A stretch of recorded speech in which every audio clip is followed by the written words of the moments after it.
388班。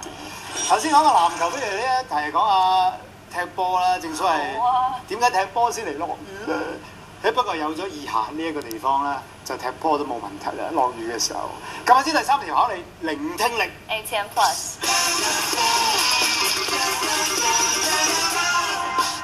足球面對大災難啊！因為咧而家咧聽講話咧，越嚟越多人咧踢波嘅時候咧好多藉口啊！有啲人話咧怕打風落雨，有啲人話怕咧好熱，有啲話鋪唔到場，有啲話夠唔方便嘅。所以咧會唔會越嚟越少人踢波咧？究竟嚇？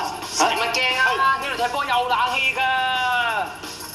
足不出門，有幾個20幾歲嘅年輕人明白到用家嘅需要，決定喺工廠區搞個室內綁真草足球場喎。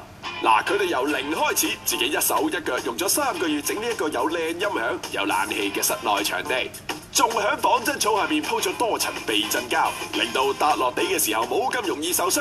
咁體貼同全面嘅設計，啱晒想踢波又想享受嘅男女老友啦！試啊，仲死！哇，好犀利啫！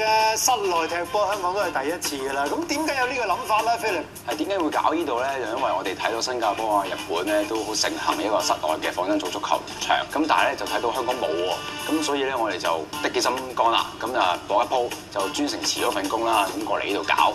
係啊，咁同埋呢度嘅場啦、個草地啦同埋足球咧，全部都喺外國度揾翻嚟嘅。咁所以踢落去咧都感覺都唔同啲啦。佢哋幾個 partner 讀書嘅時候相識，成員仲擁有 B 級教練牌照，打算喺呢度搞個兒童足球訓練班，等個場地使用更加多元化咁話。嗱，有人話一蟹不如一蟹，但係其實只要肯交個波俾年輕人，真係會有啲意外驚喜㗎。嗱，你睇下，連個浴室都專登裝埋熱水同埋靚花灑添啊，衰鬼！出翻個涼先啦！哇，好大啊個浴室，好爽啊！好啦，問題嚟啦，片段入面提及嘅足球場冇以下邊一個特點咧？哦，冇邊樣啦，咁樣睇下咩選擇先。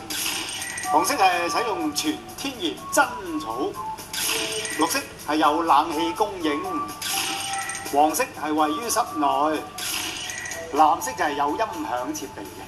30秒倒數。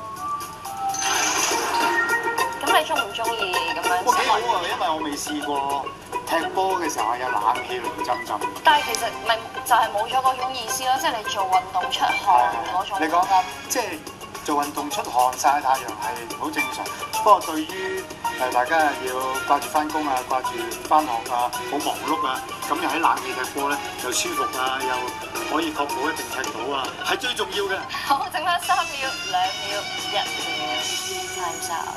但係最大受惠者應該係陪嗰啲踢波嘅人。踢係嘛？係啊。即係啲父母多錢啊，咁啊好啦，因為咧阿爸阿媽喺旁邊又可以有冷氣嘆，又唔怕揼，又可以影下相，哇！正啊正啊正！睇你揀咩先？一面倒3254位揀咗使用全天然真草，答案冇錯就係聽翻條片啊！嗱，佢哋由零開始，自己一手一腳用咗3個月整呢一個有靚音響、有冷氣嘅室內場地，仲喺綁真草下面鋪咗多層避震膠。哦，嗰度用嘅係綁真草，唔係天然嘅真草啊，所以正確答案就係紅色。哦，好似最後一日會唔會啲題目有啲賣大包嘅情況咧？暫時嘅第3條難度都好低喎，3200。